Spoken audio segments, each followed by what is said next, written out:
अधिगम यानी सीखना, प्रशिक्षण यानी ट्रेनिंग, अनुभव यानी एक्सपीरियंस द्वारा जो हमारे इन्वायरमेंट में हमारे व्यवहार में जो भी चेंजेस होते हैं उन्हें हम लर्निंग कहते हैं। प्रशिक्षण और अनुभव द्वारा व्यवहार में होने वाले परिवर्तन को हम अधिगम कहते हैं।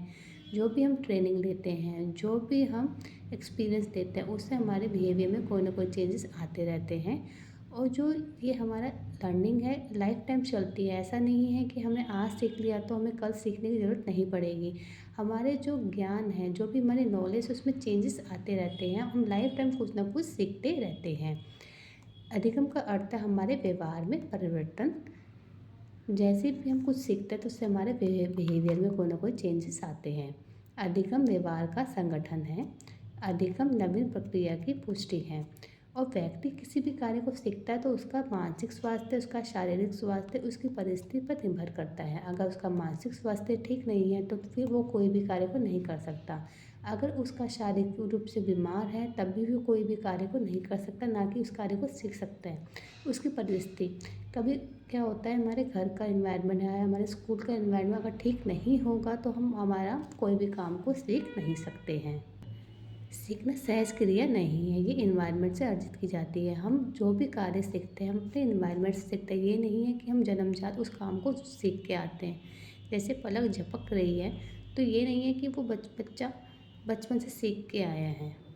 सीखना सामाजिक जैविक अनुकूलन के लिए चेतन क्रिया है। जो भी हम सीखते हैं हमारे समाज में हम रह रह के सीखते हैं।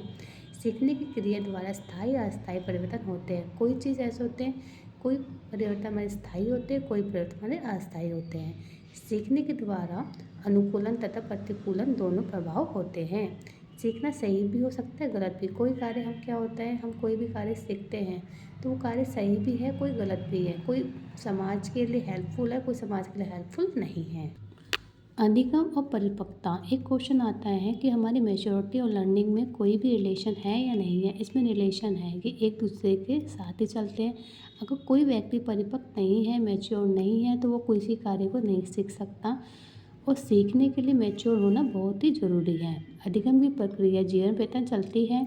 मानव का विकास अधिगम द्वारा होता है। जब मानव का विकास तभी होगा जब तक वो कुछ ना कुछ सीखता रहेगा। इसका आधार परिपक्वता होती है, क्योंकि परिपक्वता से अभिप्राय है क्षमता से है। क्षमता में परिवर्तन की जानकारी होती है। यह परिवर्तन अभ्यास और सीखने पर निर्भर करता है। अधिगम की कुशलता के लिए आवश्यक है कि उसका शारीरिक और मानसिक रूप से परिपक्व हो। अगर वो अधिगम कुशलता कर रहा है वो तभी फायदेमंद है जब वो शारीरिक और मानसिक रूप से ठीक होगा। अगर वो शारीरिक और मानसिक रूप से ठीक नहीं है, मैच्योर नहीं है, तो वो कोई भी कार्य को नहीं कर सकता। परिपक्वता मैच्योरिटी जो भी है मानव विकास के अनवरत क्रिया है, जीवन पैटर्न चलने वाली प्रक्रिया है। अपरिपक्व स्थिति में व्यक्ति कभी भी किसी कार्य को नहीं सीख सकता।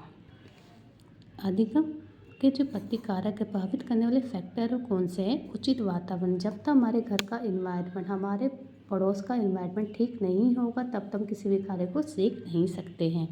शारीरिक मानसिक स्वास्थ्य, जब तक हमारे शारीरिक रूप से मानसिक रूप से हम फिट नहीं हैं हम फिर भी कोई कार्य को नहीं सीख पाएंगे। अधिगम विधि, अगर कोई भी लर्निंग मेथड ऐसा है, ईजी है, तो हम ईजिली उस काम को सीख पाएंगे। अभिप्रेरणा, हम किसी भी व्यक्ति को मोटिवेट करके किसी भी कार्य को सिखा सकते हैं, पर अगर वो मोटिवेट नहीं है तो वो किसी भी कार्य को नहीं करेगा। अध्यापक की भूमिका, अध्यापक की भूमिका बहुत ही इम्पॉर्टेंट होती है, क्योंकि एक अध्यापक को रोल मॉडल माना जाता है। कोई भी अध्यापक अगर उसका रिलेशन किसी बच्चे से अच्छा है तो वो कोई भी कार्य को ईजिली कर लेगा। अगर उसका रिलेशन किसी बच्चे से अच्छा नहीं है तो वो जल्दी से जल्दी नहीं सीख सकता। इच्छा शक्ति, जब तक हमारी किसी भी कार्य को सीखने की इच्छा शक्ति नहीं है उस कार्य को हम नहीं सीखेंगे। परिपक्वता मैच्योरिटी, हमारे लिए मैच्योरता, जब तक मैच्योर नहीं है हम उस कार्य को नहीं सीख सकते। कार्य का समय और थकान, अगर कार्य का समय ऐसा है कि उस कार्य के समय अच्छा है या कार्य समय बच्चे को थकान नहीं है तो तभी भी उस कार्य को बच्चा जल्दी से जल्दी सीख लेगा। अभ्यास विभाजन, अगर हम किसी भी कार्य को भागों में बांट दें तो बच्चा हर एक पार्ट को ईजिली सीख सकता है। पाठ्य सामग्री की संरचना, अगर किसी भी पाठ्यक्रम में सरल से कठिनता की ओर है, कठिन की ओर है तो उस काम को जल्दी सीख लेगा, क्योंकि पहले सरल काम को करेगा, धीरे धीरे वो डिफ़िकल्ट काम को करना सीख जाएगा।